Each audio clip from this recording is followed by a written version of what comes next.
Assalamualaikum warahmatullahi wabarakatuh. Waalaikumsalam warahmatullahi wabarakatuh. Alhamdulillahirabbil alamin wassalatu wassalamu ala asyrofil anbiya'i wal mursalin wa ala alihi wa sahbihi ajmain. Puji syukur kita panjatkan kehadirat Allah Subhanahu wa taala. Salawat dan salam kepada baginda Nabi besar Muhammad sallallahu alaihi wasallam. Yang terhormat Kepala Sekolah SD Negeri 9 Pakatuan dan yang terhormat Bapak-bapak, Ibu-ibu guru SD Negeri 9 Pakatuan. Terima kasih atas partisipasinya pada hari ini. Adapun kegiatan kita hari ini adalah sosialisasi tentang budaya positif di sekolah yang nantinya akan diberikan materinya oleh salah satu guru di SD Negeri 9 yang merupakan calon guru penggerak angkatan 9 oleh Bapak Husnul Fajri. Sebelumnya kami mohon kesediaan Bapak Kepala Sekolah SD Negeri 9 Kepatuan untuk memberikan pengarahan tentang budaya positif ini. Dan kepada Bapak Kepala Sekolah SD Negeri 9 Kepatuan disilakan.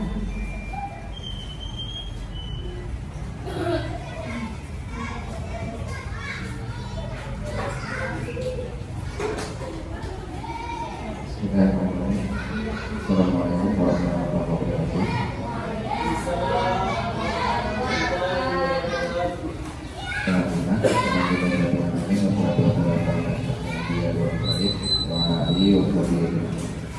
Bersyukur kepada Allah, selawat kepada Rasulullah yang kami hormati Bapak Ibu Dewan Guru Negeri 9 Pakatuan.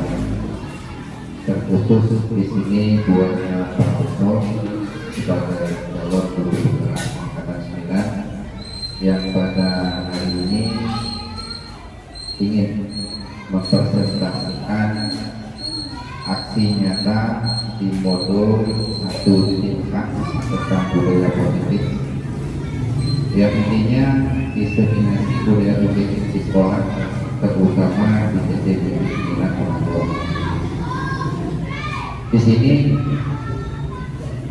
sekilas gambaran dasar tentang diseminasi budaya positif, yaitu di sekolah kita harus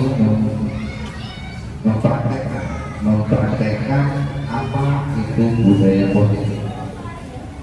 Praktek yang akan dilakukan tersebut harus mempunyai gagasan atau rancangan dulu. Kalau kita tidak merancang itu, hal apa yang ingin kita lakukan juga tidak akan terlaksana. Contoh, kita di sini ingin membudayakan hal yang positif tentang literasi.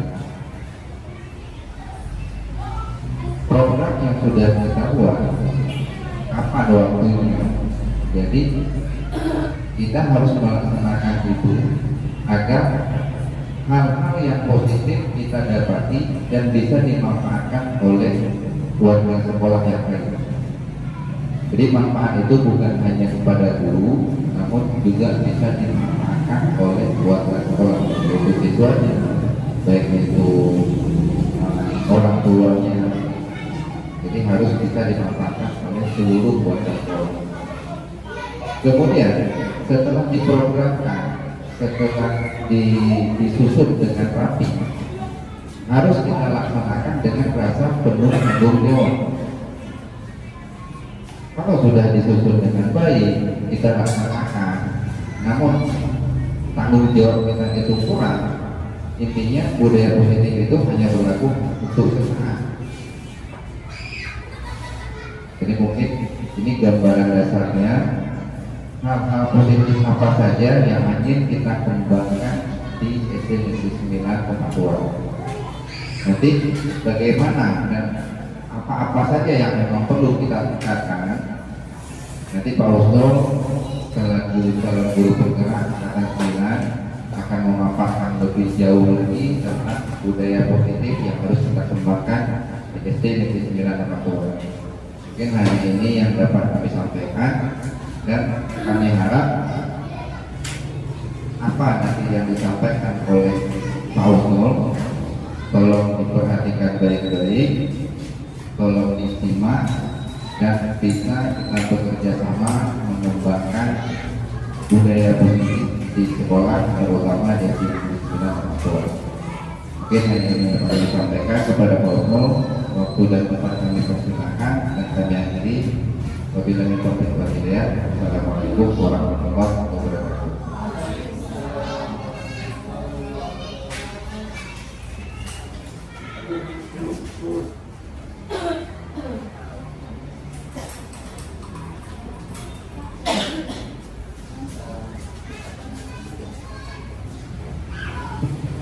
Bismillahirrahmanirrahim.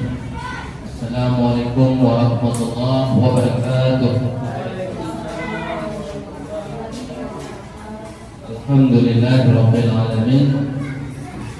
Bersyukur kita kepada Allah yang mana Allah masih memberi kenikmatan berupa nikmat iman, nikmat kesehatan, serta nikmat kesempatan kepada kita, sehingga kita masih bisa serta menyempatkan diri untuk bisa berhadir di sekolah ini, melaksanakan proses belajar mengajar, dan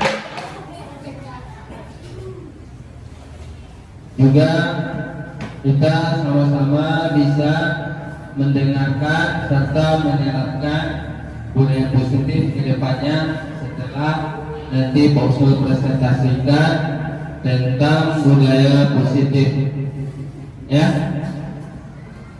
Jadi Pak Usnul sangat berterima kasih kepada kepala sekolah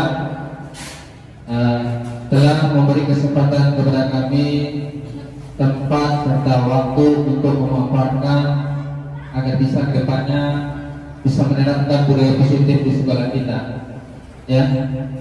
Dan kepada dewan guru semuanya juga yang telah menyempatkan untuk bisa duduk di sini, ya, berhadir di sini untuk mendengarkan informasi tentang budaya positif di sekolah kita.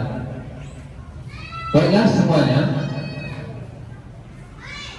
kali ini Pak Usnul bukan menggurui atau menceramahi bapak-bapak ibu semuanya, tetapi Pak Usnul di sini hanya memberikan informasi tentang bagaimana cara kita menerapkan budaya positif di sekolah kita, ya. Walaupun budaya positif di sekolah kita sudah kita terapkan, mungkin ibu-ibu tahu budaya positif apa saja yang sudah kita terapkan. Apa? 5 S. Kemudian apa lagi kira-kiranya budaya positif yang sudah dilaksanakan? Literasi, ya. Kemudian apa lagi? Yasinan setiap hari Jumat, serta melaksanakan atau mempraktekkan sholat jenazah setiap hari Sabtu, ya. Itu merupakan budaya positif. Tetapi ada hal-hal lain yang juga disebutkan budaya positif selain kegiatan yang kita sebutkan tadi atau yang sudah kita praktekkan. Maka nanti Pak Usnul jelaskan. Pada kali ini diseminasi budaya positif di sekolah. Ini perkenalkan fasilitator kami yaitu Pak Fauzan, kemudian pengajar pelatihan kami Yuli Tahlim, dan sekjen angkatan 9 kami sendiri.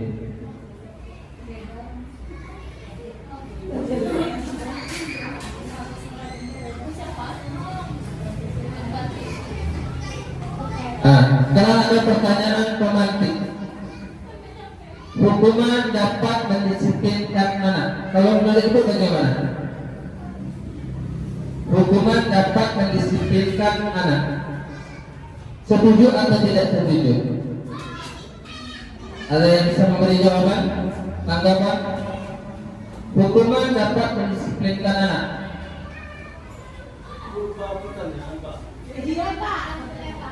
Pernyataan ini, ya. Kira-kira setuju atau tidak setuju? Yang setuju tunjuk tangan. Hukuman dapat mendisiplinkan anak. Oh, berarti ini semuanya setuju ya? Ibu ini setuju. Apakah ibu ini punya alasan?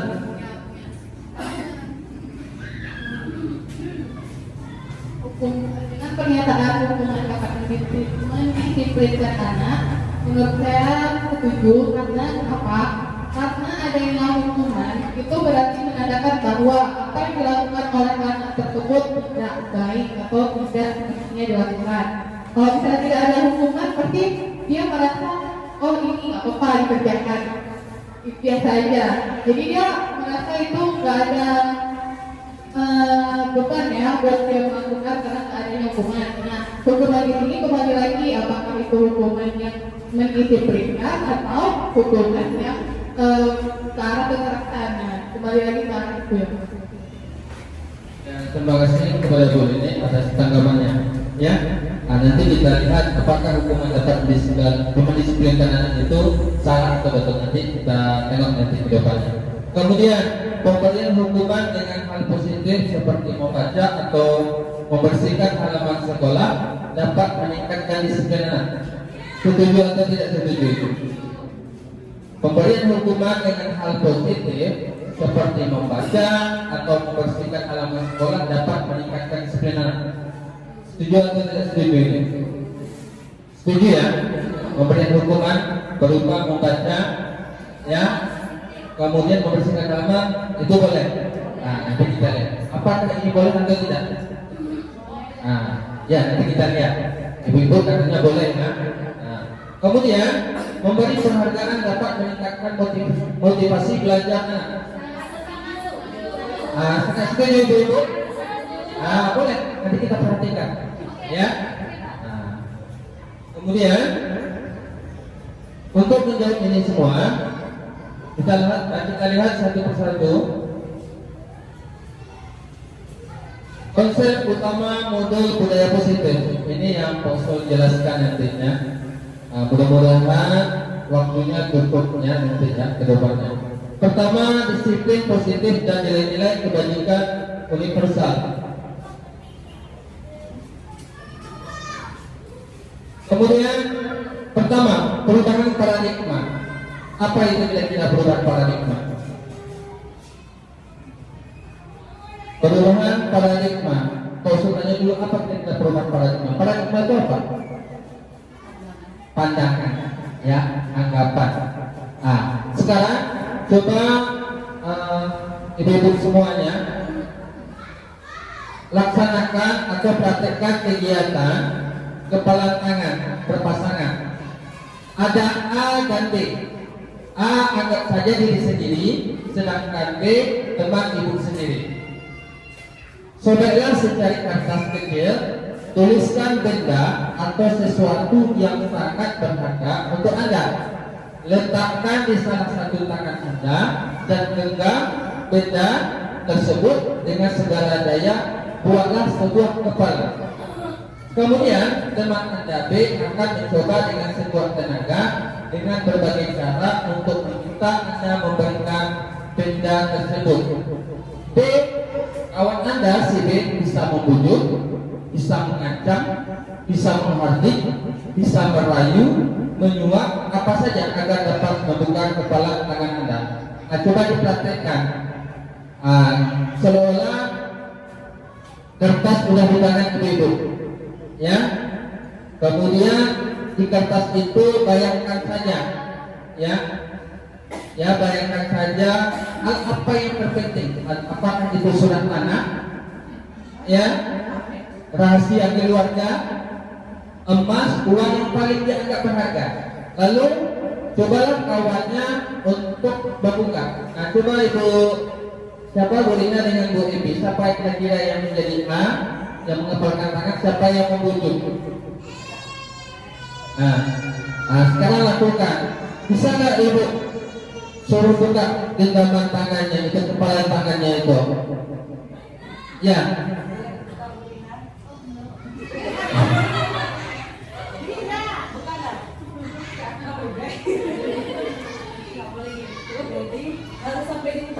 Terserah kalau dia tidak mau membuka, terserah si Bu Nina, si A. Kira-kira bisa tidak membukanya. Kalau dia tidak membuka, tidak apa-apa. Terserah yang mengepal tangan, dia buka atau tidak.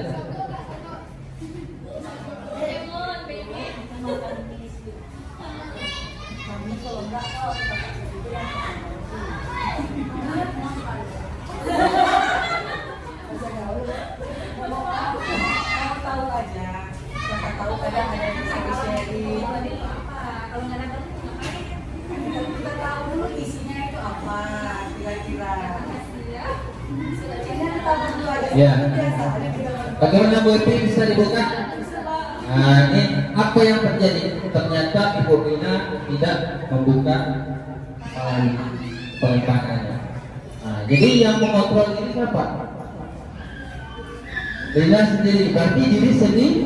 Jadi diri sendiri yang mengontrol diri kita sendiri. Kita bisa membuka kepala tangan itu adalah kontrol diri sendiri.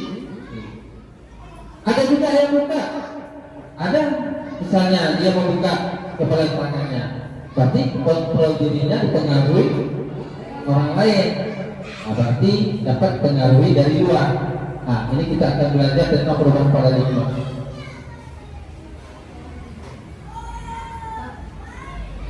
Kemudian perubahan paradigma teori kontrol atau teori pilihan, ilusi kontrol. Yang pertama, ilusi guru mengontrol murid. Maksudnya bagaimana ilusi guru mengontrol murid? Kita tidak boleh sepenuhnya mengontrol murid. Ya, tidak boleh.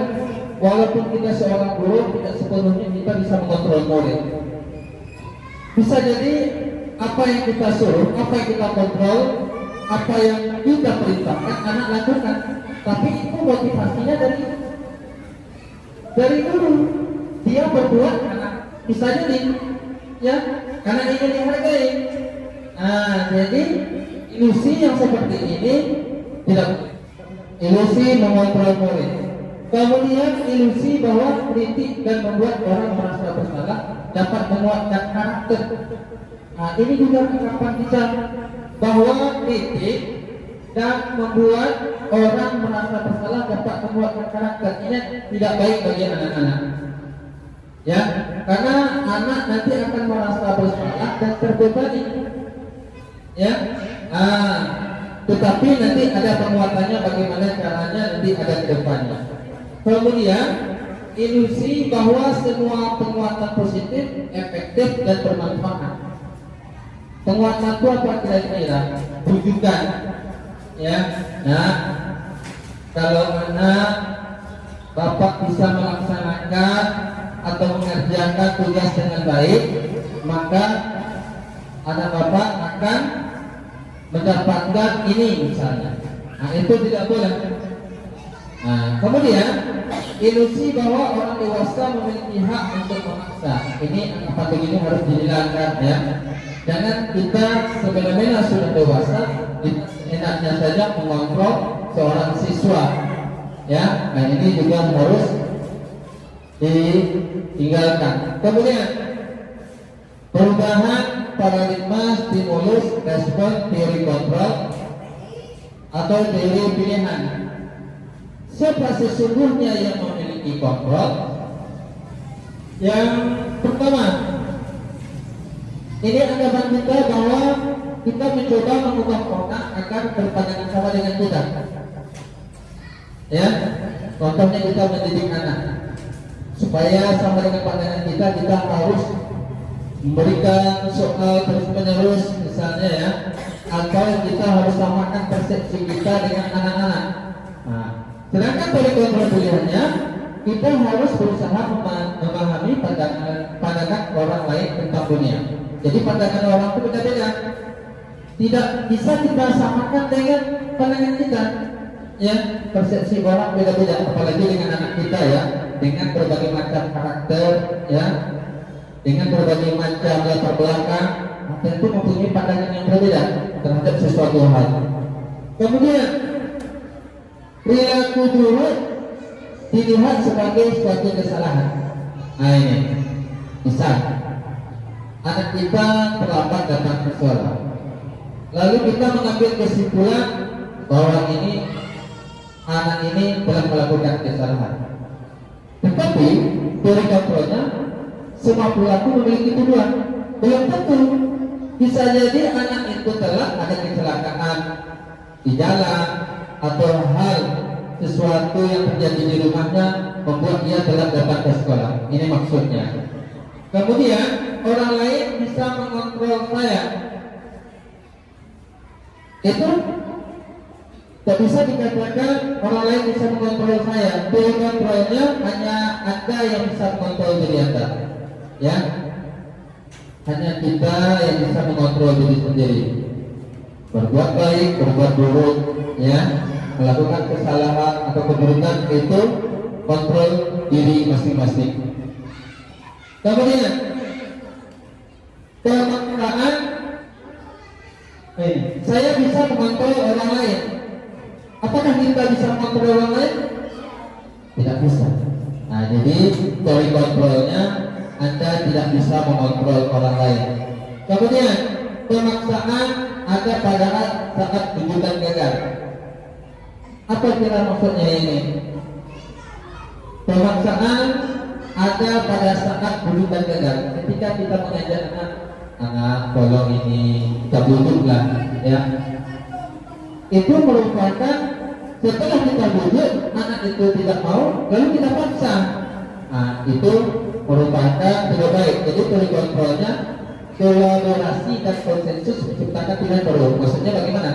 Nah, kita berbicara, berkomunikasi. Bila sesuatu yang kita harapkan pada anak ya tidak tercapai, maka kita berkolaborasi menciptakan suasana komunikasi yang baik dengan anak. Bukan ketika kita bujuk dia tidak mau, lalu kita paksa. Nah, itu tidak baik. Tapi kita berkolaborasi menciptakan komunikasi yang baik dengan anak. Kemudian model berpikir menang-kalah. Teori kontrolnya model berpikir menang-menang. Ya, jadi dalam mengajar diharapkan kita itu sama-sama menguntungkan. Anak merasa senang ketika dalam proses belajar mengajar, kita pun dalam mengajar atau menuntut anak juga menyenangkan, ya, saling menguntungkan. Jangan hanya kita yang saja senang, kita kamu harus begini, harus begini, harus begini. Kadang-kadang anak tertekan dengan perintah kita. Tapi bagaimana cara kita mengajak anak itu dia menyenangkan dengan ajakan kita. Berarti kita menguntungkan, anak juga diuntungkan. Apa yang dimaksud dengan disiplin? Kira-kira ada yang tahu apa itu disiplin? Bu Rina, apa itu disiplin? Mungkin disiplin itu merupakan mengikuti aturan yang sudah diterapkan. Boleh? Ya bagus. Mungkin ada yang lain? Nah itu kata Bu Rina tadi ya. Nah, nanti kita ingin tahu apa sebenarnya disiplin itu. Apakah makna disiplin? Nah ini berasal dari bahasa Latin itu disiplina yang artinya belajar. Kemudian makna asal dari kata ini berkonotasi dengan disiplin diri dari murid-murid Sokrates dan Plato. Kemudian disiplin diri membuat orang menggali potensinya menuju sebuah tujuan apa yang dia hargai. Kemudian namun dalam budaya kita, makna kata disiplin telah berubah menjadi sesuatu yang dilakukan seseorang pada orang lain untuk mendapatkan kepatuhan. Kebanyakan kita seperti ini ya. Kita sudah dikatakan disiplin apabila sesuatu yang dilakukan mendapatkan kepatuhan itu kalau ada ancaman. Ya. Kalau ada ancaman, kita akan melakukan kedisiplinan. Maka sikap itu harus ditinggalkan. Misalnya, kalau kita seorang guru misalnya tidak tepat waktu datang ke sekolah, ya, maka akan mendapat nilai yang buruk dari kepala sekolah misalnya ya, atau mendapat teguran. Nah, jadi kita disiplin itu bukan berasal dari dalam diri, tetapi dari luar. Maka di sini disiplin diharapkan memang berasal dari dalam diri kita sendiri. Ya. Kemudian kecenderungan ngomong adalah menghubungkan kata disiplin dengan ketidaknyamanan, bukan dengan apa yang kita hargai atau pencapaian suatu tujuan yang mulia. Ya. Kemudian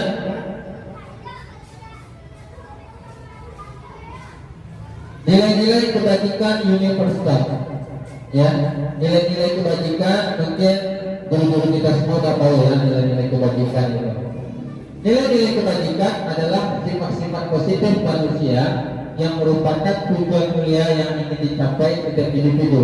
Nilai-nilai tersebut bersifat universal dan lintas bahasa, suku bangsa, agama maupun latar belakang. Dengan mengaitkan nilai-nilai kebajikan yang ini, seseorang maka motivasi intriksinya akan terbangun sehingga menggerakkan motivasi dari dalam untuk dapat mencapai tujuan mulia yang diinginkan. Nilai-nilai kebajikan yang ingin dicapai oleh setiap anak Indonesia kita kenal dengan profil pelajar Pancasila. Yang pertama apa? Beriman, bertakwa kepada Tuhan Yang Maha Esa dan berakhlak mulia. Ya, di sini kita tahu di mana kita mengharapkan anak-anak kita itu meyakini adanya Tuhan, selalu bertakwa, mengerjakan perintah Allah dan melaksanakan perintah yang disuruh Allah dan meninggalkan apa yang dilarang oleh Allah. Ya. Kemudian mandiri. Mandiri itu apa? Apa itu mandiri? Buana? Apa itu mandiri kira-kira?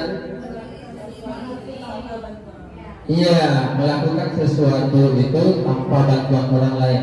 Tidak perlu bantuan orang lain, ya, karena dia sudah bisa sendiri. Itu mandiri. Diharapkan kepada kita semuanya supaya bisa melakukan sesuatu itu dengan dirinya sendiri. Kemudian tidak ketergantungan dengan orang lain. Kemudian bernalar kritis. Apa kira-kira diharapkan anak kita itu bernalar kritis? Maksudnya apa bernalar kritis?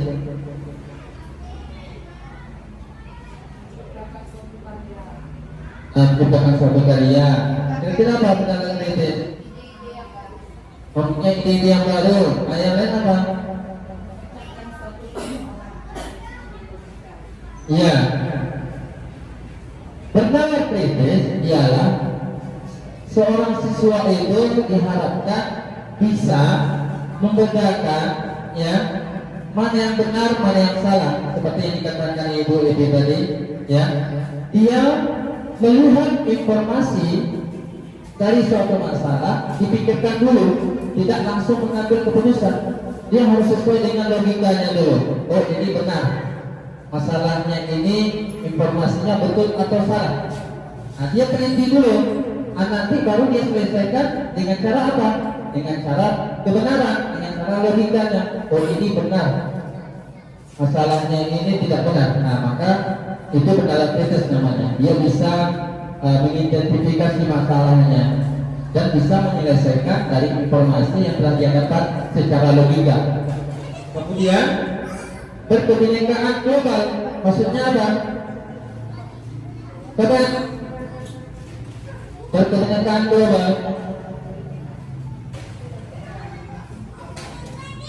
Berkebinekaan global maksudnya dia mempunyai perasaan untuk saling menghargai dengan berbagai macam keragaman, ya, entah kawannya dari suku mana, ya, suku Batak, ya, suku Minang, atau dengan berbeda agama. Nah, itu namanya berkebinekaan global. Kemudian bergotong royong, saling tolong menolong, ya. Nah, itu mungkin kita sudah tahu semuanya. Kemudian kreatif. Nah, kreatif yang disebutkan tadi, Bu Lisa tadi, ya, mempunyai ide gagasan dalam melakukan sesuatu, itu dia kreatif namanya. Diharapkan kepada anak kita seperti itu.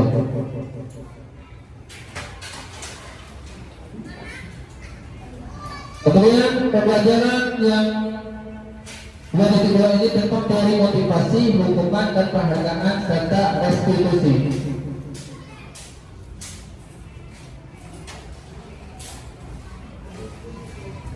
Teori motivasi perilaku manusia. Yang pertama, seseorang itu termotivasi untuk melakukan sesuatu itu untuk mencari ketidaknyamanan. Itu merupakan motivasi eksternal. Ya, seseorang menghindari ketidaknyamanan atau dia akan disiplin karena takut dihukum. Ya, nah, itu berarti motivasinya berasal dari eksternal, dari luar, karena takut dihukum. Kemudian yang kedua, untuk mendapatkan imbalan dari orang lain. Nah, kalau kita melakukan sesuatu maka kita akan mendapat imbalan. Itu motivasinya dari luar juga. Begitu juga dengan anak kita. Ya, kita iming-iming ingin kita iming-imingi anak ini kalau dia berhasil akan mendapatkan sesuatu yang diharapkan misalnya. Berarti dia melakukan sesuatu itu ya berasal dari luar, motivasinya berasal dari luar, bukan dari dalam dirinya. Kemudian ini yang harus diterapkan untuk menghargai diri sendiri. Jadi dia motivasinya itu berasal dari dalam dirinya sendiri atau disebut dengan intrinsik, ya, berasal dari dalam dirinya sendiri. Dia mengajarkan sesuatu itu bukan karena takut hukuman atau ingin mendapat pujian, mendapat penghargaan, tetapi dia ingin menjadi orang yang bisa mandiri, ya, yang bisa bertanggung jawab pada dirinya sendiri, atau dia ingin menghargai diri sendiri. Kemudian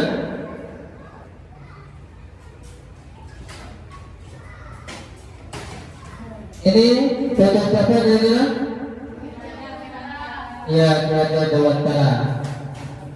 Menurut Kerajaan Dewantara, merdeka itu artinya tidak hanya terlepas dari perintah, akan tetapi juga cakap buat memerintah diri sendiri.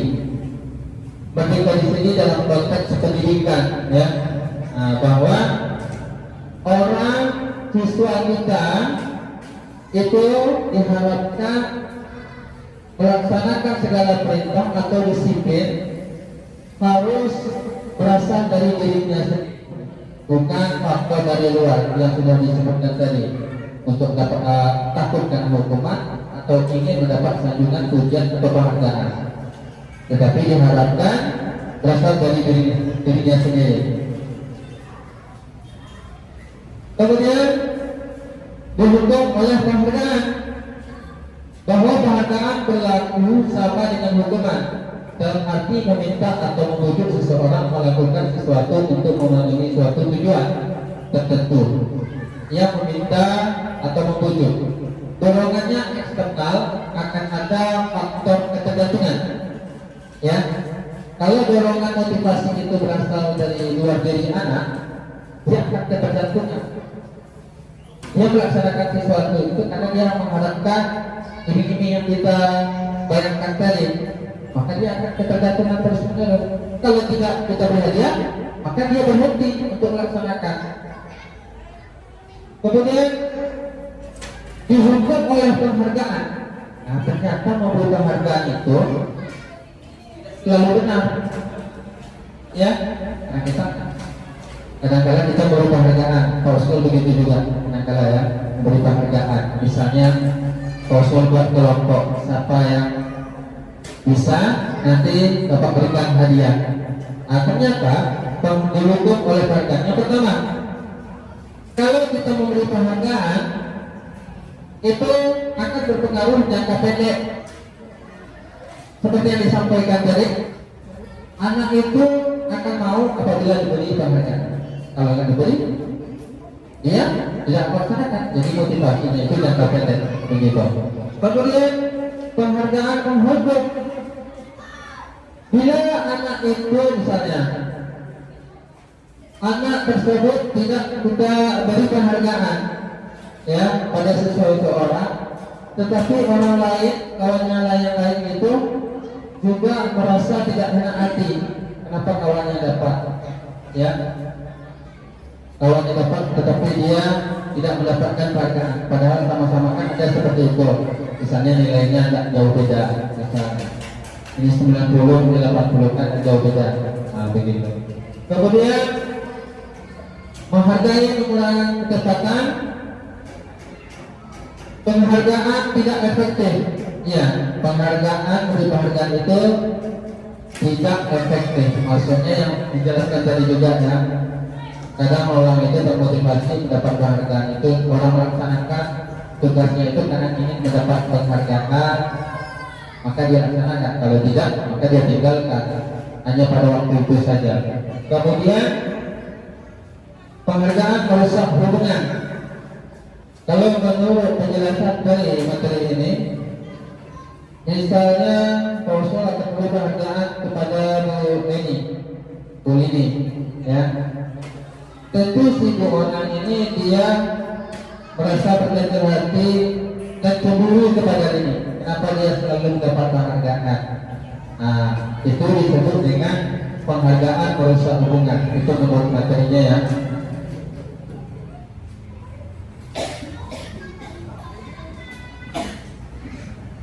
Berhubung oleh penghargaan. Nah, tadi penghargaan menurunkan kualitas, kemudian penghargaan bisa mematikan kreativitas, kemudian penghargaan bisa mengurangi motivasi intrinsik. Kira-kira ada yang tahu maksudnya penghargaan menurunkan kualitas? Ya, apa kira-kira maksudnya ini? Iya, bagus sekali Bu. Kalau tidak dapat penghargaan, ya tidak akan berusaha lagi, ya, karena dia motivasinya untuk mendapatkan penghargaan. Makanya disebutkan penghargaan bisa menurunkan kualitas. Kemudian penghargaan mematikan kreativitas. Maksudnya apa? Penghargaan bisa mematikan kreativitas. Ada yang tahu kira-kira?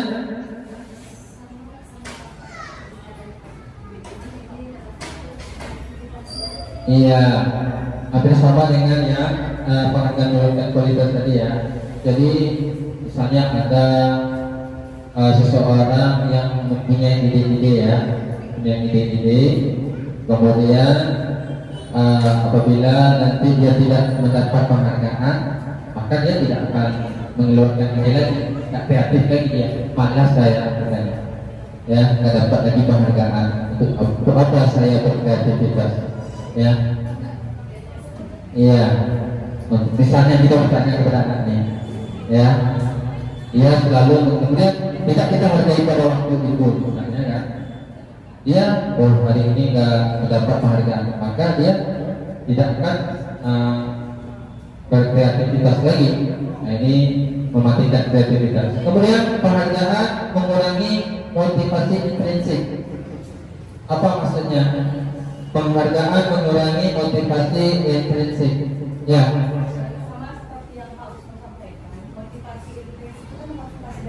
Ya.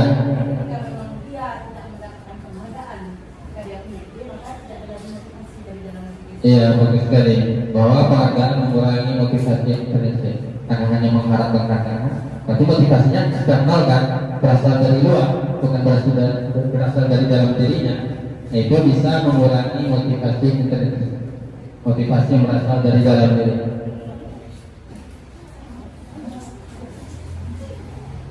Kemudian bentuk program kebajikan atau apresiasi. Dalam memberikan apresiasi atau pengakuan atau penguatan, ya, perlu diingat beberapa hal. Beri pengakuan secara khusus, ya. Kemudian beri pengakuan secara pribadi. Misalnya kita menghargai atau memberi sesuatu terhadap anak-anak yang berprestasi, maka dilakukan secara pribadi. Kemudian beri pengakuan kepada semua murid secara bergantian. Dan selanjutnya beri pengakuan secara konsisten terus menerus yang kita lakukan pada itu. Dan selanjutnya fokus terhadap proses, bukan pada hasilnya berarti ya. Dari proses mana itu bekerja, kita lihat prosesnya. Jangan nanti ketika berhasil, kita tidak beri penghargaan. Tetapi kalau anak itu saja sudah berusaha, sudah bisa kita beri apresiasi kepada mereka. Ya, jangan hanya mengandalkan hasil dari itu. Bisa kita melatih anak kita untuk ikut lomba. Ya, tiba-tiba tidak menang. Ya, walaupun mereka tidak menang, kita harus tetap beri apresiasi. Karena dia prosesnya itu, yang malam dia belajar, ya. Dan seterusnya.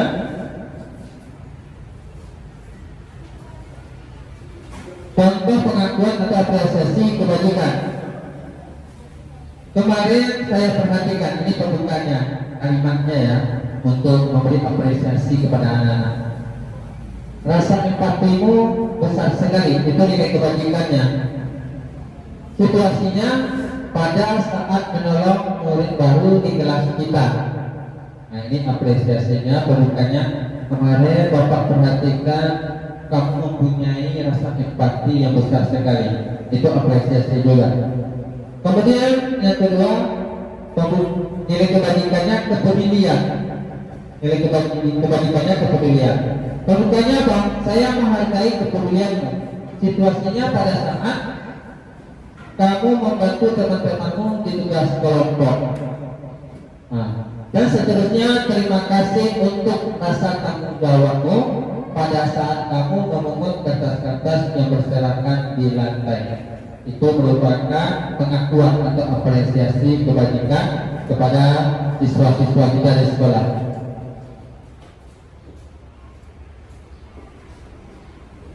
Kemudian, nah ini ada hukuman atau konsekuensi. Hukuman dan konsekuensi itu beda atau sama? Menurut itu, hukuman dengan konsekuensi. Ya. Ini maksudnya gini, jawabannya ini hukuman atau konsekuensi. Iya, benar. Berbeda. Nah, supaya tahu artinya dengan apa itu hukuman, apa itu konsekuensi, maka perhatikan. Mencatat 100 kali di dalam buku, ya, mencatat 100 kali di dalam buku kalimat saya tidak akan terlambat lagi karena terlambat ke sekolah. Hukuman atau konsekuensi? Hukuman. Ya, hukuman tunjuk tangan. Dia tahu nanti kita jawabannya apa. Menyuruh anak untuk menulis ya kalimat yang seperti ini sebanyak berapa kali? 100 kali. Hukuman atau konsekuensi? Hukuman tunjuk tangan. Konsekuensi. Nah, nanti ingat jawabannya, betul atau salah. Kemudian lari mengelilingi lapangan basket 2 kali karena terlambat hadir di sekolah. Hukuman atau konsekuensi? Nah, ini setuju hukuman ya. Nah, yang ketiga, murid diminta untuk push up 15 kali karena tidak menggunakan masker ke sekolah. Hukuman atau konsekuensi? Hukuman. Kemudian menggantikan kertas tugas teman yang telah dicoret-coret. Konsekuensi. Kemudian membersihkan bahan air di meja tulis karena tersenggol pada saat belajar. Konsekuensi. Kemudian murid disuruh untuk tidak mengenakan sepatu seharian di sekolah karena tidak mengenakan sepatu hitam. Konsekuensi atau hukuman? Ada yang hukuman, ada yang konsekuensi ya. Kemudian lari mengelilingi lapangan basket 2 kali karena terlambat 10 menit untuk belajar PJOK. Untuk melihat jawabannya bisa kita perhatikan ini.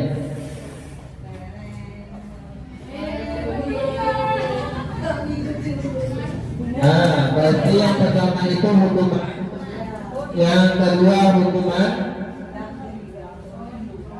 Ya, kemudian mengganti kertas konsekuensi, mempersingkat tumpahan air konsekuensi, lari mengelilingi lapangan 2 kali karena terlambat 10 menit pelajaran PJOK itu konsekuensi. Nah, kira-kira sudah tahu perbedaannya? Kira apa? Hukuman apa kira-kira?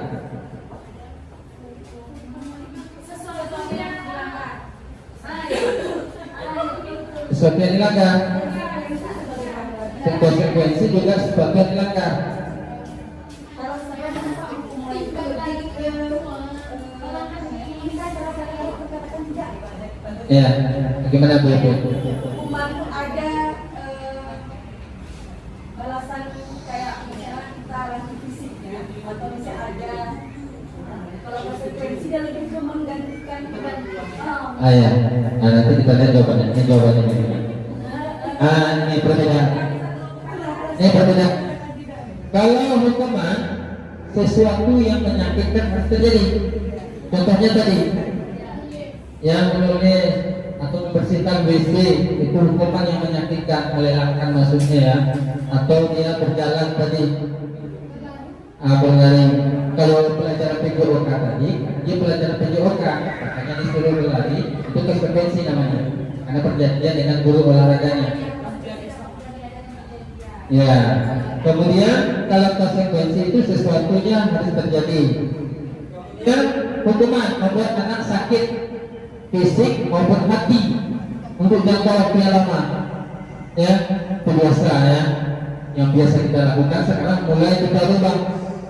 Hukuman itu tidak boleh. Kemudian kalau konsekuensi itu membuat anak merasa tidak nyaman dalam jangka waktu pendek saja. Kemudian yang perbedaan yang ketiga, anak memiliki kedisiplinan. Kalau konsekuensi, anak menghargai disiplin. Kemudian perbedaan selanjutnya, paksaan. Hukuman itu bersifat paksaan. Kalau konsekuensi itu stimulus tanggapan, ya, rasa anak tadi ya terhadap kesalahan yang dia lakukan, dia mengerti. Kemudian mendorong anak menyakiti sendiri. Ini sudah pasti ya akan hukuman. Mendorong, sedangkan konsekuensi mendorong anak agar mudah menyesuaikan diri. Kemudian selanjutnya, hukuman itu konsep diri yang buruk, sedangkan konsekuensi konsep diri yang baik. Dan anak belajar untuk menyembunyikan kesalahan, dan itu kalau hukuman. Sedangkan konsekuensi, anak belajar untuk mematuhi peraturan.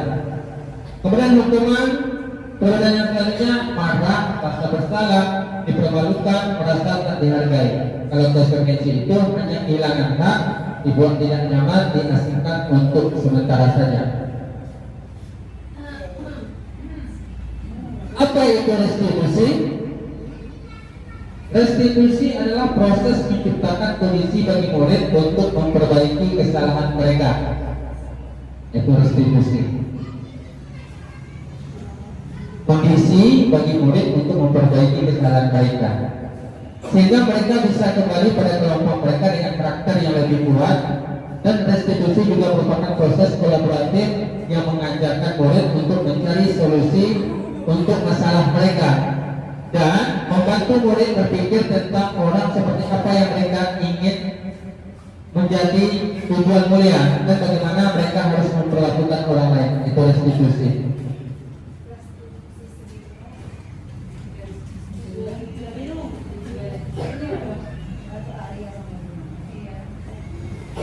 Identitas gagal.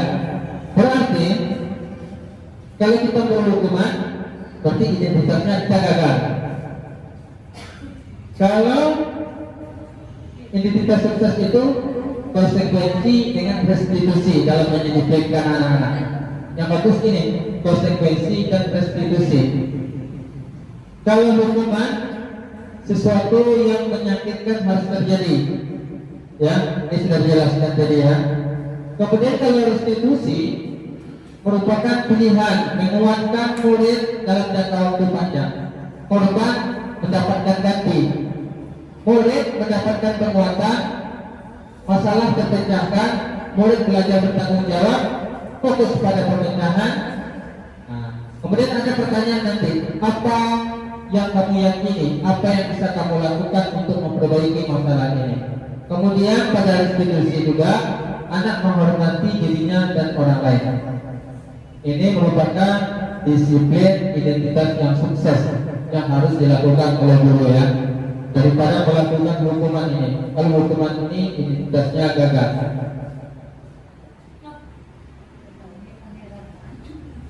Ya. Ciri-ciri restitusi: memperbaiki hubungan,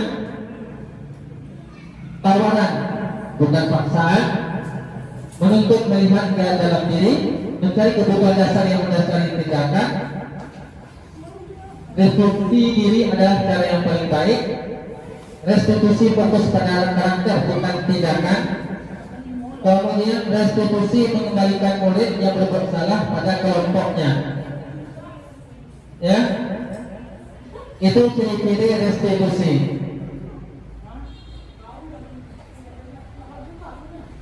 Kemudian sekarang keyakinan kelas. Mungkin dari ibu semua sudah membuat keyakinan kelas ya. Mungkin sebagian dari ibu sudah tahu apa itu keyakinan kelas. Mengapa tidak peraturan saja? Mengapa harus keyakinan kelas? Ini pertanyaannya. Mengapa tidak peraturan saja? Kenapa harus keyakinan kelas? Pertama, mengapa kita memiliki peraturan harus menggunakan helm bila mengendarai kendaraan roda 2? Mengapa? Mengapa kita memiliki peraturan harus menggunakan helm bila mengendarai kendaraan roda 2?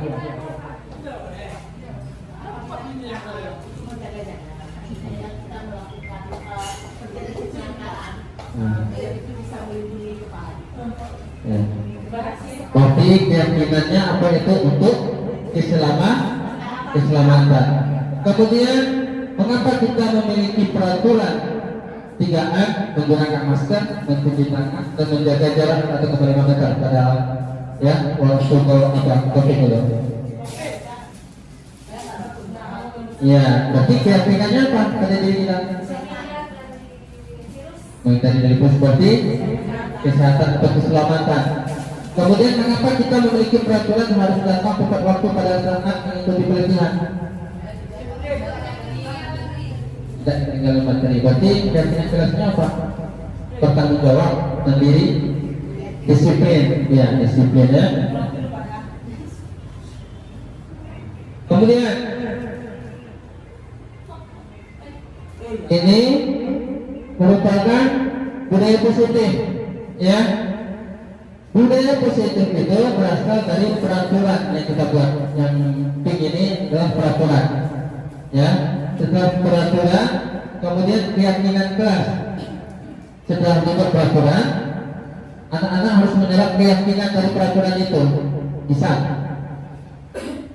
membuang sampah, ya. Peraturannya apa kita buat itu? Jangan membuang sampah ya pada tempatnya. Itu peraturan yang positif. Jangan kita menggunakan tidak. Itu tidak boleh. Jangan tidak bisa kita pakai dalam pembuat peraturan. Berarti membuang sampah pada tempatnya. Nah, buanglah sampah pada tempatnya. Ya, boleh. Tak boleh kita buat tidak atau jangan dalam peraturan. Ya.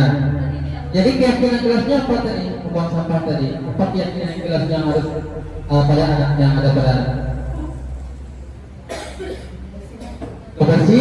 Kebersihan. Berarti dia yakin bahwa kalau dia membuang sampah pada tempatnya, maka akan terjadi suatu kebersihan. Kemudian dengan keyakinan kelas akan membuat lingkungan positif. Nah, setelah lingkungannya positif, maka jadilah suatu kebiasaan atau menjadi budaya positif.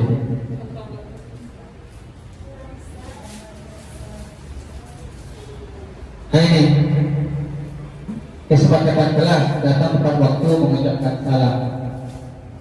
Nah, keyakinan kelasnya apa? Saling menyayangi, ya, saling menyayangi.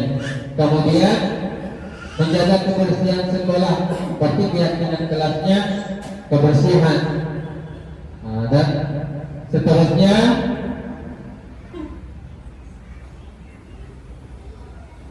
kegiatan kedalaman keyakinan kelas tabel T dan G.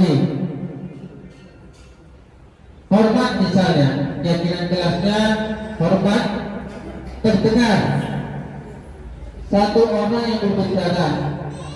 Yuk, saya bantu Nah, itu merupakan yang terdengar. Yang terlihat apa? Berempati terhadap perasaan orang lain. Kemudian berperilaku tersenyum serta ramah. Nah, itu merupakan label P dan Y. Dan hormat tampak seperti datang tepat waktu, tidak tampak seperti sering hadir terlambat.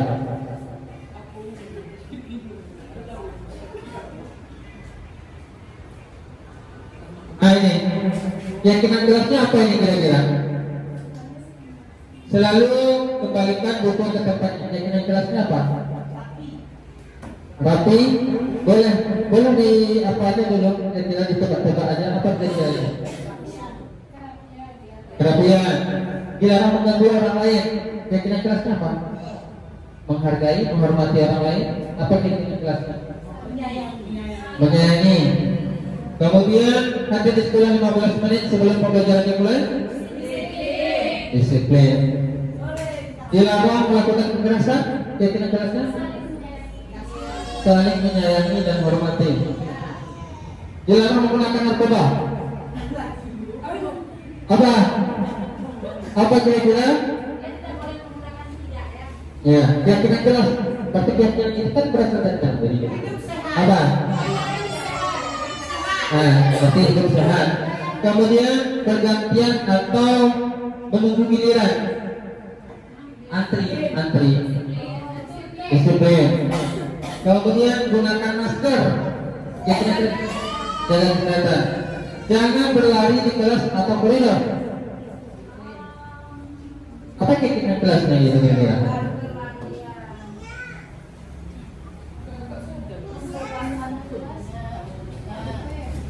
Apa kira-kira? Kesopanan. Nanti dicatat. Ini. Selalu kembalikan buku ke tempatnya. Berarti keyakinan kelasnya jawab. Dilarang mengganggu orang lain, menghormati orang lain.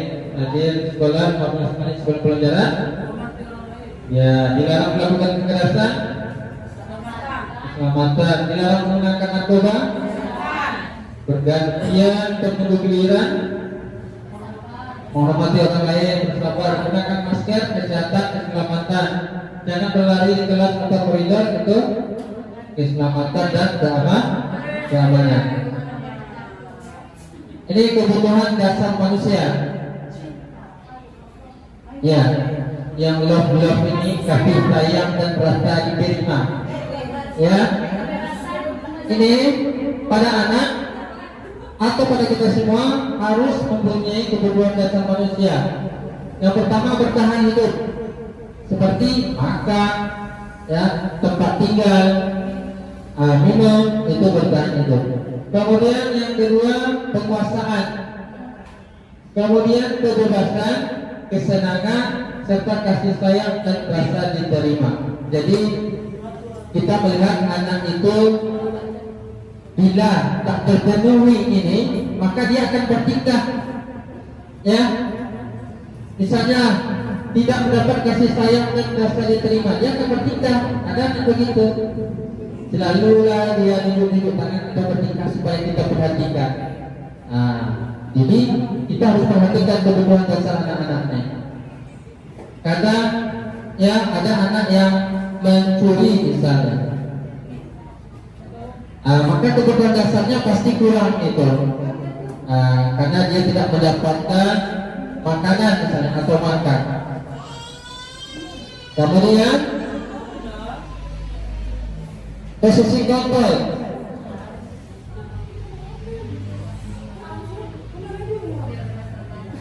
Posisi kontrol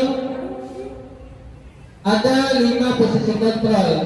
Yang pertama menghukum, yang kedua membuat rasa bersalah, yang ketiga teman, yang keempat pemantau, yang terakhir manajer.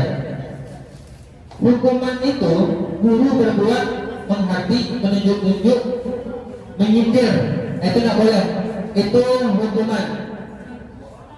Ya, itu hukuman. Kemudian membuat rasa bersalah, contohnya berceramah dan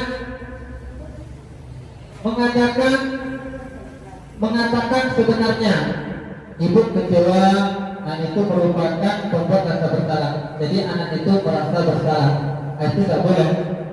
Apalagi menghapus, ya, memukul. Nah, kalau di antara kita sering melakukan itu maka ditinggalkan. Itu merupakan identitas gagal. Ya, kalau sebagai teman membuat alasan-alasan untuk muridnya, ayolah lakukan ini ibu, jangan lakukan ini. Nah, itu merupakan sebagai teman. Kemudian sebagai pemantau, menghitung dan menghukum. Kemarin Bapak melihat kamu terlambat datang ke sekolah. Kan kita sudah tahu apa peraturannya. Itu sebagai pemantau. Kemudian identitas berhasil. Nah, ini yang perlu. Posisi kontrol manajer mengajukan pertanyaan-pertanyaan. Ya, yang kemarin sudah Bapak usul kerjakan, mempraktekkan itu segitiga restitusi. Kita tanya baik-baik, ya. Menstabilkan identitasnya, ya, nanti kita pelajari. Lalu selanjutnya pertanyaan-pertanyaan. Saya kecewa sekali dengan kamu. Itu membuat anak merasa bersalah. Kalau kalimatnya kamu tidak pernah benar melakukannya, itu menghukum. Kamu tidak pernah melakukan dengan benar, itu berarti menghukum. Ya, anak menjadi apa? Jadi pembangkang.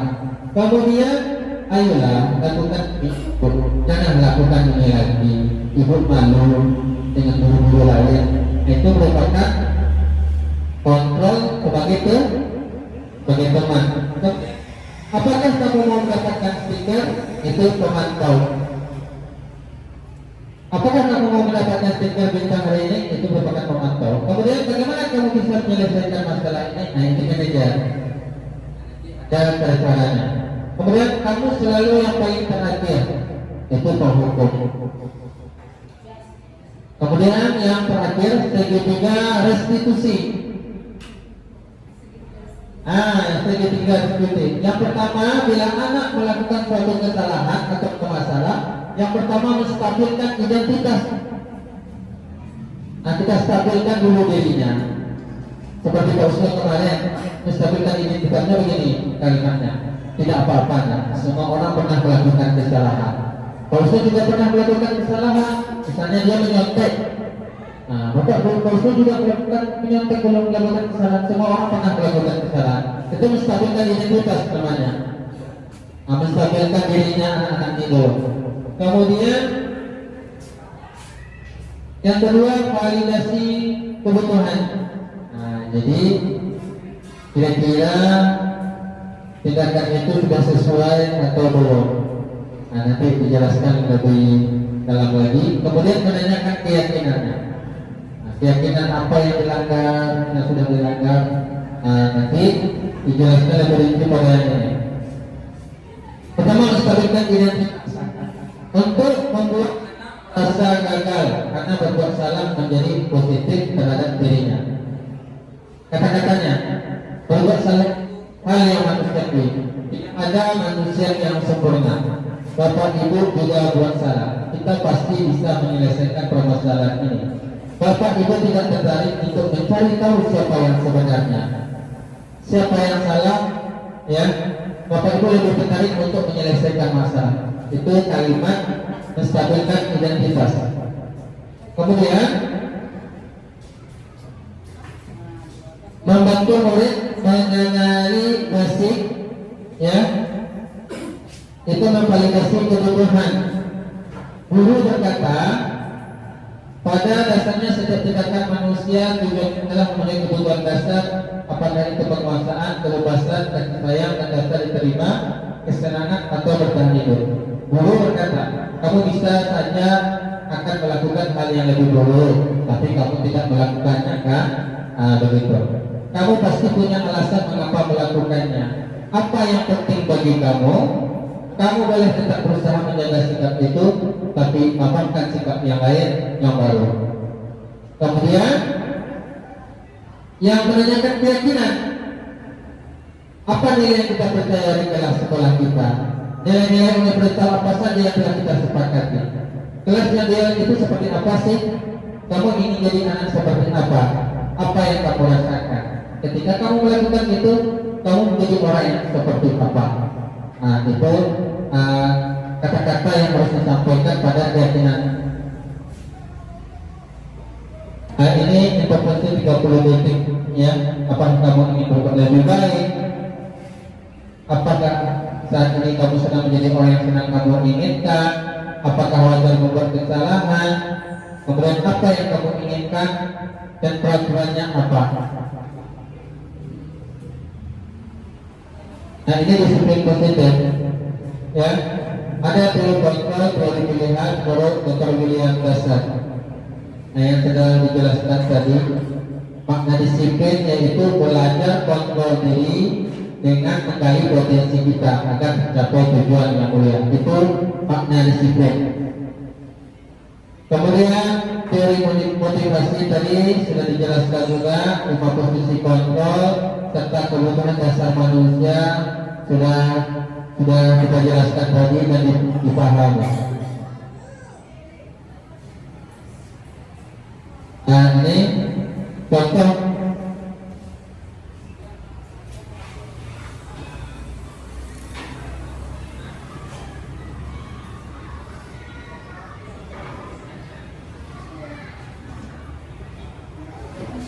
dengar suara? Dengar.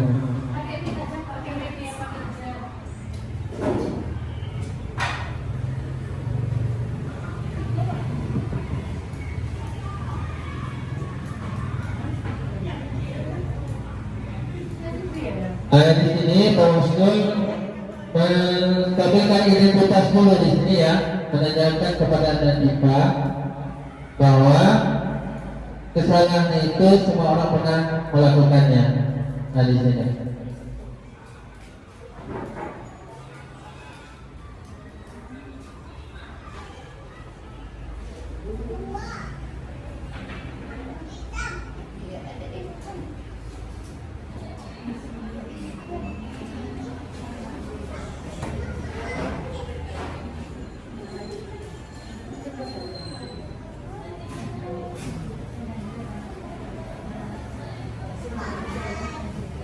Nah, jadi itu video yang Posko lakukan kemarin ya tentang melaksanakan C3 restitusi, yaitu pada anak yang tidak mengerjakan PR dan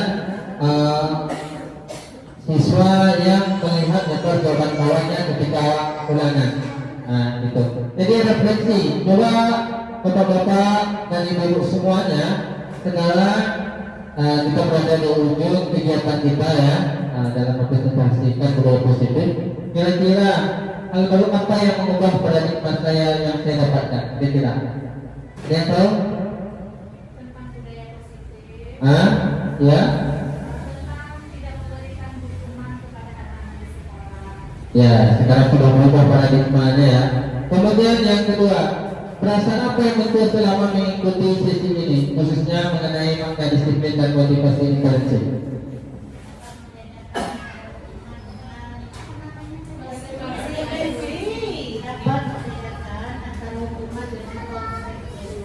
Iya, bagus. Sudah ini Ibu apa? Ibu Win. Ada yang lagi kira-kira refleksi perasaan apa yang muncul selama mengikuti sesi ini, khususnya mengenai makna disiplin dan motivasi intensif? Apa perasaannya yang muncul selama mengikuti sesi ini? Bagaimana Bu Putri? Perasaannya? Senang. Senang Pak, karena saya terbuka pikiran saya sekarang bahwasanya begitu caranya mendisiplinkan anak dengan budaya positif ini, dan saya termotivasi bahwa dalam memberikan pencerahan kepada anak-anak itu, cara mendisiplinkannya itu supaya lebih positif lagi. Sangat senang. Ya, terima kasih atas refleksinya ya. Dan selanjutnya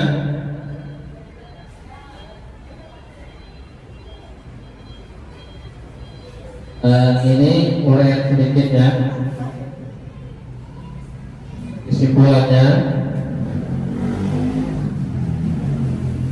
bahwa budaya positif merupakan nilai-nilai atau keyakinan-keyakinan dan kebiasaan-kebiasaan di sekolah yang berpihak pada murid, ya, yang berpihak pada murid agar murid dapat berkembang menjadi pribadi yang kritis, penuh hormat dan bertanggung jawab. Nah, jadi tugas kita sebagai guru adalah seperti filosofi di Ajar Dewantara. Tugas kita hanya menuntut anak, ya, sesuai dengan kodrat zaman dan kodrat alam untuk mendapat kebahagiaan anak. Mungkin sekianlah presentasi kami tentang budaya positif. Mudah-mudahan kedepannya kita bisa merubah paradigma kita sebagai seorang guru, ya, ke arah yang lebih baik. Sekian dan terima kasih. Kami ucapkan Assalamualaikum warahmatullahi wabarakatuh.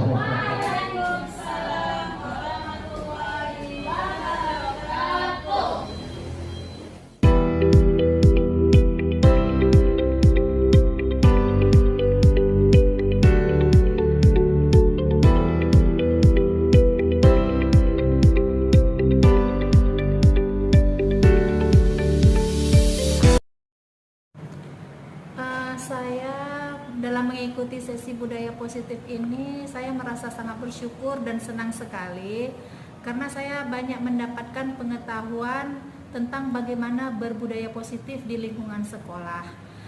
Bagaimana dalam menghadapi anak bila anak itu bermasalah misalnya. Jadi dengan adanya materi tentang budaya positif ini dapat saya pahami dan insya Allah akan saya terapkan dalam keseharian saya saat mengajar di sekolah nantinya.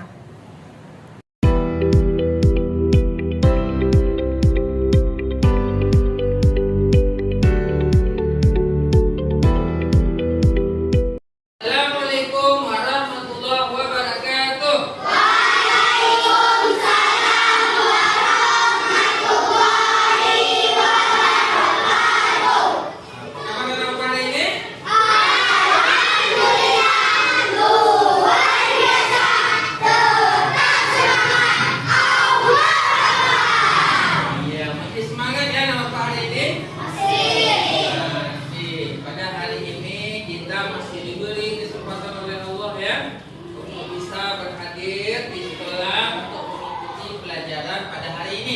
Jadi, anak bapak semuanya, tentu kita ini ingin kelasnya tenang, ya kan? Nah, damai, nyaman, sehat, ya kan? Ya, tentu kita ingin yang positif, yang baik-baik. Apa itu positif? Positif itu apa? Ya, yang positif itu yang baik-baik. Jadi kita akan menerapkan budaya positif. Yang pertama di kelas, nanti bisa kita aplikasikan di sekolah kita ini maupun di rumah. Budaya positif itu membiasakan, ya, membiasakan diri kita untuk selalu berbuat baik atau mengerjakan hal-hal yang baik atau memiliki nilai-nilai yang baik.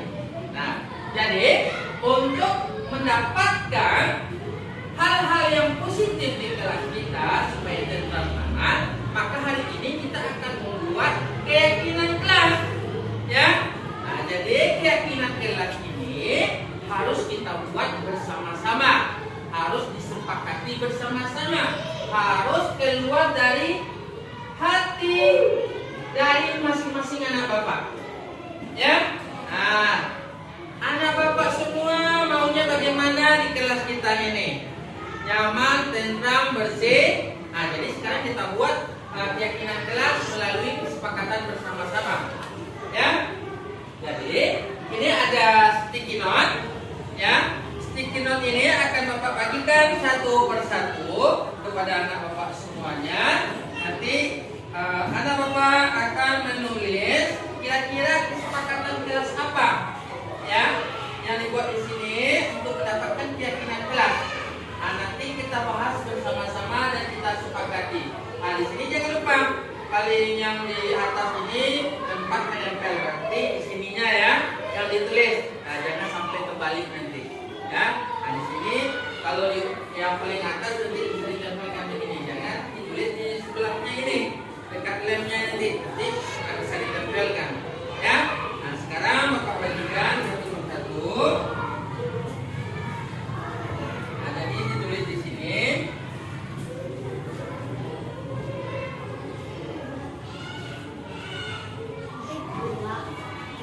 Nah setiap anak Bapak menulis satu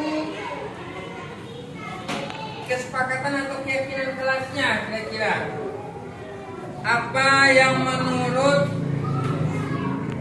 yang mesti ditulis untuk mendapatkan keyakinan kelas.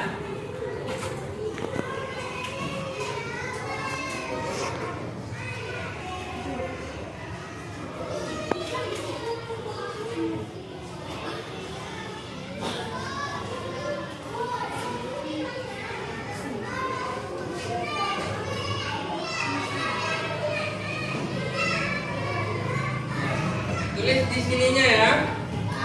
Jangan di dekat lemnya itu nanti bisa ditempelnya. Setiap anak Bapak membuat satu keyakinan kelasnya, patakan kelasnya.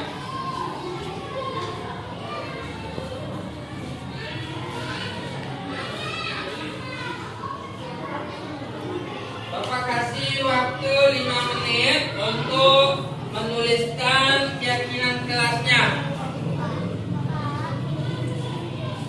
Ya boleh, di tengah-tengah boleh. Ya tulis namanya dulu ya, tulis namanya nanti kita bacakan satu-satu. Ya boleh.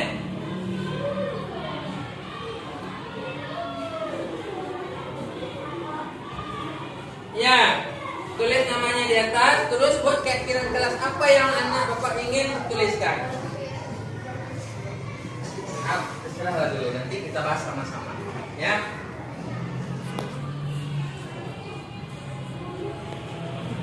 Tulis namanya. Nanti setiap anak Bapak. Baiklah anak Bapak semua, sudah dibagikan tadi sticky untuk menulis kesepakatan ya atau keyakinan kelas.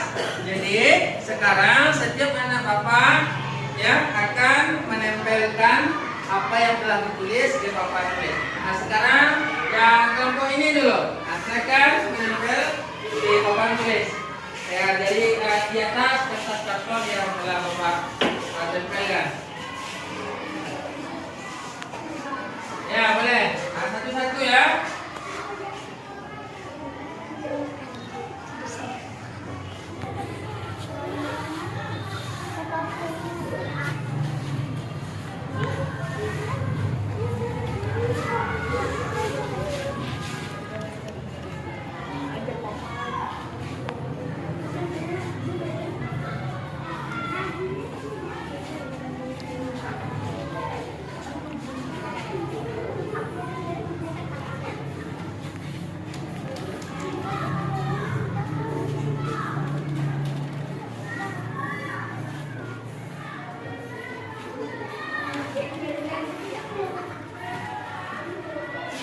Ya, bagus sekali. Sekarang yang mana Bapak dari barisan ini? Nah, silakan ditempelkan.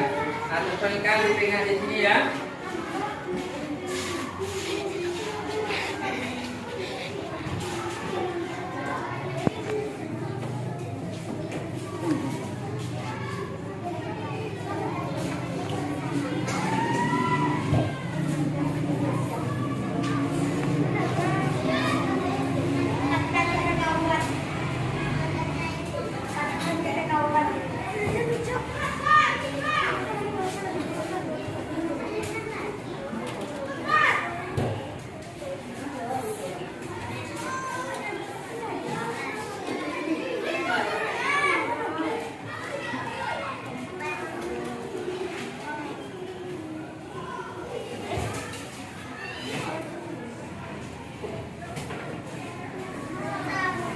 Ya, selanjutnya ada Bapak.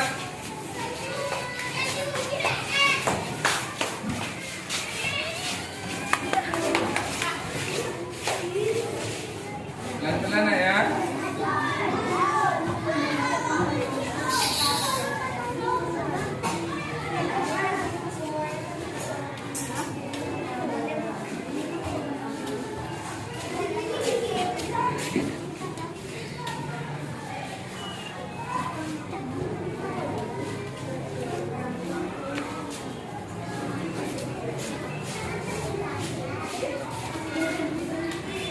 Ya, baiklah, anak bapak semua telah membuat kesepakatannya ya, menurut masing-masing pribadi anak bapak semuanya tentang keyakinan kelas. Jadi yang pertama ini bapak bacakan satu persatu terlebih dahulu ya. Kalau ada yang sama, ya, kalau ada yang sama berarti kita ambil satu saja. Ya, pertama dari Tata, melaksanakan piket kelas bersama-sama. Bagaimana? Setuju dengan itu keyakinan kelas kakak kita buat itu? Melaksanakan piket kelas bersama-sama.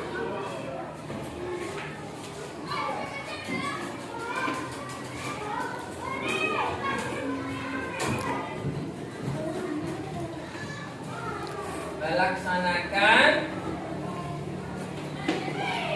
piket kelas bersama-sama.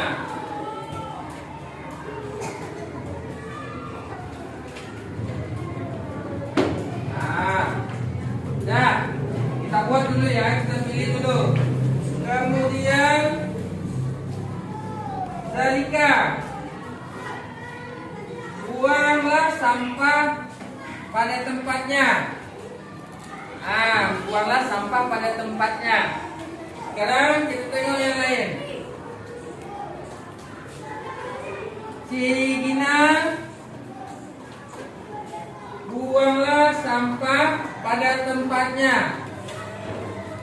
Ya, berarti ini sama. Maka punya Gina kita simpan dulu ya, karena sama jawabannya. Berarti kita buat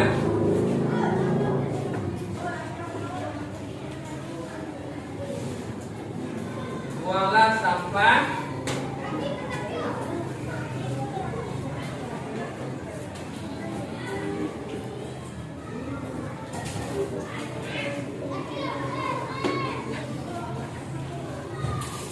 dan ini buanglah sampah pada tempatnya. Ini sudah ya, kita simpan dulu di sini. Kemudian datang tepat waktu. Ini kita buat.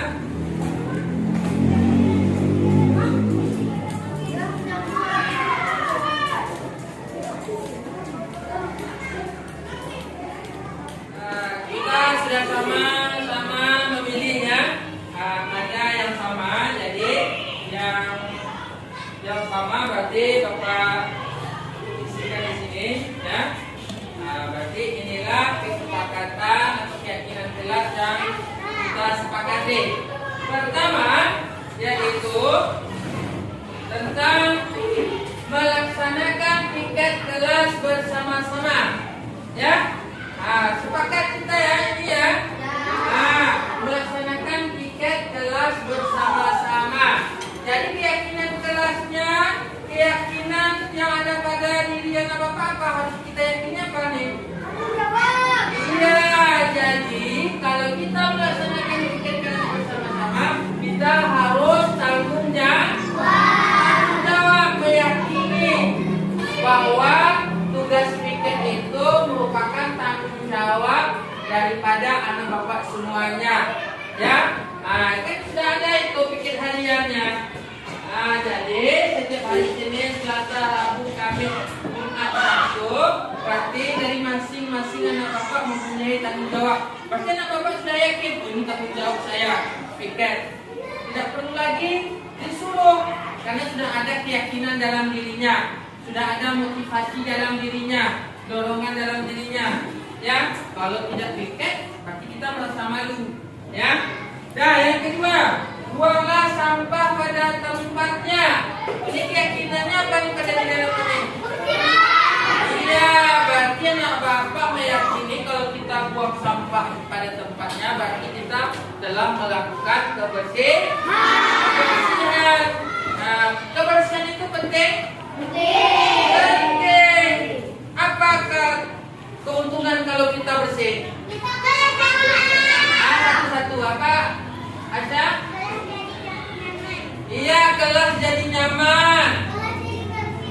kelas jadi bersih. Iya. Iya. Ya, bagian Bapak, tubuh kita, raga kita, jiwa kita akan menjadi sehat. Berarti kita yakin bahwa membuang sampah pada tempatnya itu adalah kebersihan dan sehat. Kemudian datang tepat waktu. Iya, bagus sekali. Berarti keyakinan kelasnya disiplin. Berarti dengan disiplin kita akan menjadi orang yang selalu tepat waktu. Tepat waktu. Dan kemudian mendengarkan guru sedang menjelaskan pelajaran, apa keyakinan yang ada dari ini? Iya, bagus sekali. Menghormati. Iya, menghormati dan menghargai. Jadi kita itu harus saling menghargai dan menghormati. Kalau guru sedang menjelaskan, berarti kita dengar baik-baik. Ya, berarti keyakinan pada diri kita bahwa itu adalah, kalau kita mendengar, berarti kita meyakini bahwa itu adalah suatu sikap saling menghargai dan menghormati. Kemudian berdoa sebelum dan sesudah belajar. Apa keyakinannya pada diri orang? Satu-satu apa? Iya, bertakwa kepada Tuhan yang Maha Esa. Ya, berarti keyakinan kalau kita berdoa itu bahwa kita sudah melaksanakan apa yang diperintahkan Allah, ya. Bahwa kita sudah berdoa sebelum dan sesudah belajar. Kemudian yang keenam, menghargai satu sama lain. Apa maksudnya ini menghargai satu sama lain? Iya, saling menyayangi. Menghargai itu tidak membeda-bedakan, ya, membedakan suku, agama, ya, karakter, kulit, ya, bahasa. Nah, itu berarti menghargai satu sama lain. Jadi keyakinannya saling menghormati, menyayangi dan menghargai, ya. Kemudian mengerjakan tugas tepat waktu. Apa keyakinan kelasnya? Keyakinannya pada dirinya Bapak?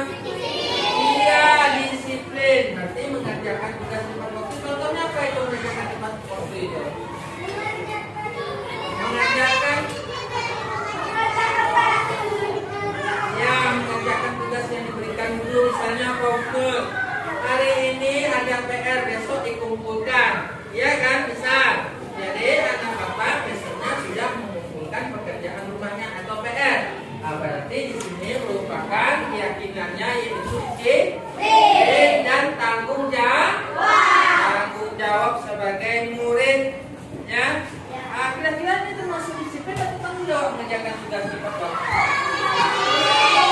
Yang pertama mengerjakan disiplin atau tanggung jawab? Tanggung jawab mengerjakan tugas itu tanggung jawab pribadi bapak masing-masing. Tanggung jawab sebagai apa? Ya, sebagai murid, ya. Jadi kita sudah membuat keyakinan keras.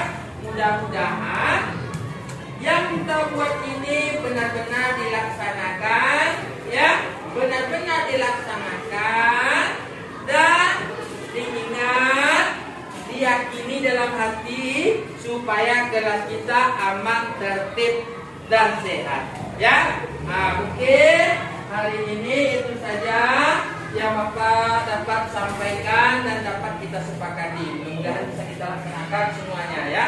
Sekian dan terima kasih. Assalamualaikum warahmatullahi wabarakatuh.